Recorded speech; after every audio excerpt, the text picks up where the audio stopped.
What's up, homies? I'm Red_Ghost, and today we're concluding the top 2021 series. This time I'm going to self-promote just a bit shamelessly by covering the top 10 Four Hearts Academy chapters I had the most fun writing this year. Not the ones I think are the best, the ones I had the most fun writing. You can give me your list later. Anyway, that includes any chapter that released on the main site from January 1st all the way to December 31st. Series 2 was so much fun for me, and I'm so excited to deliver Series 3 with fantastic new twists. For obvious reasons, do not watch this video if you aren't up to date with the story. If you don't care, maybe this video will whet your appetite and you'll dive in regardless. Without further ado, let's get into the list. Alright, so number 10, we have Nurius Challenge. By now you probably haven't figured out that I prize character development over everything else in the story. I discussed this chapter in a previous video that you should check out for more of my appreciation of Nurius' growth here, but I enjoyed the coming together of the trio of Nurius, Stark, and Reddick by the end of the 3-chapter arc this one is included in. These two adults are definitely in Nurius' corner, and I was so happy to be done with the Nurius-Stark conflict. While it was necessary to deepen their bond, there's another attempt at that idea I enjoyed just a bit more, so I'm giving my enjoyment of this one a 7.5 out of 10.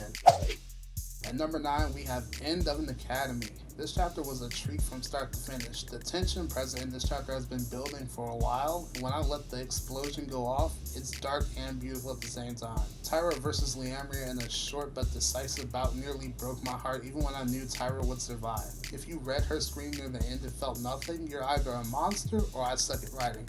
Please tell me it's a former in the comments. I give it an 8 out of 10. Number 8, Sisters. This chapter was the climax of my first time putting Nuri and Tyra at odds over the state of their relationship and nothing else, and that highly personal conflict was building to this moment since the end of Series 1. Of course, I knew it had to resolve at some point, but exploring both their individual turmoil over their broken friendship was a breath of fresh air for those characters. Also, in case you have read and feel like some pieces are missing, visit the Four Hearts Academy Patreon and peruse the covers for just $1 a month.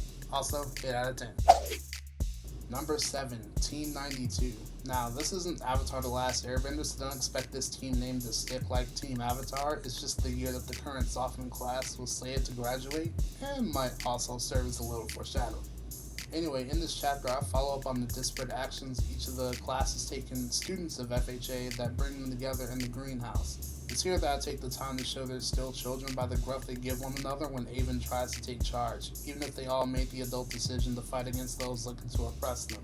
Also, as the finale to the first part of the War of FHA, I had to leave a painful sting for the cliffhanger. Apologies if you read this weekly and had to wait for one character's fate to become clear. 8.5 out of 10.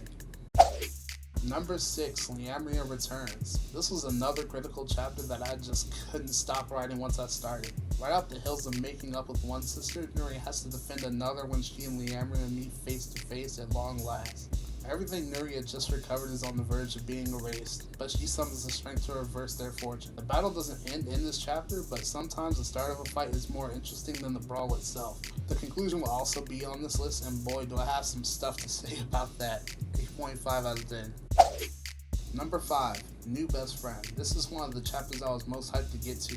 When I first got into the story hardcore in college, the relationship between Nuri and Corin was always fun to write for, and it still is. In fact, I enjoyed the challenge it took in order for it to grow as fast as it did here. I needed Nuri and Corin to bond quickly, but I needed to sideline Tyra for that to happen. And I'm so glad that I did. In the college version I wrote, Nuri and Tyra never had any real challenges to strengthen their relationship, which I regret. But thanks to Corin's addition in this canon, I was able to rectify that. In terms of the enjoyment and challenge this particular storyline brought me, I'm giving it a solid 9 out of 10. Number 4, Star Power. Remember what I said about the ending of fights? Well, this chapter was the finale to Nurius versus Liamria. And honestly, the trio of Nuri, Tyra, and Corin is one of the staples I don't intend to change from the college canon. These three are nigh on inseparable from this point forward. If you read this arc start to finish, you'll no doubt discover a future plotline developing between two of the three, but my lips are sealed. Plus, there's background story between Professor Zathny and Headmaster Neff I shine a light on briefly. Lots to read, discover, and enjoy for yourself, but I give it a 9 out of 10. What do you give it? Number 3, Goodbye JC. I'm a die-hard fan of most police procedural shows like Castle and Bones. This chapter was me using what I've learned from those shows to establish a clear series of investigative actions for Stark to perform form. One of my dream jobs is maybe one day being able to write for a show like Castle of Bones, and using chapters like these for practice is incredibly fun. It's honestly part of the reason Stark is one of my favorite characters to write for in this story. Then there's the Reddick portion of this chapter that only now makes me realize that the Blacklist has influenced me more than I gave it credit for.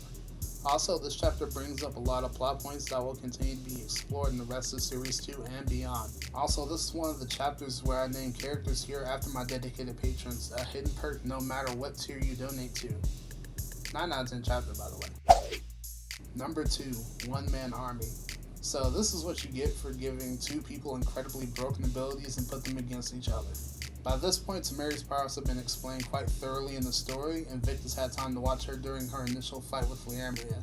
So in this chapter, I have it that we see Tamari's keen mind penetrate the secrets of Victus cloning in mere minutes. This kind of strategic battle is a rarity at this point in 4 arcs, but as the series progresses, expect more and more. 9.5 out of 10. Here we go. Number 1, the Knight. If you've never wanted to be a knight, then we can't be friends. One of my sillier dreams in life is to actually be knighted by royalty. Knights are freaking sweet. So when I was creating the world of 4 Arts Academy, I wanted to glorify the role a knight plays. In this chapter, I try my best to show the kind of power, loyalty, and attitude it takes to attain that rank, which opens up the scope of abilities that the younger characters could achieve in their lifetime.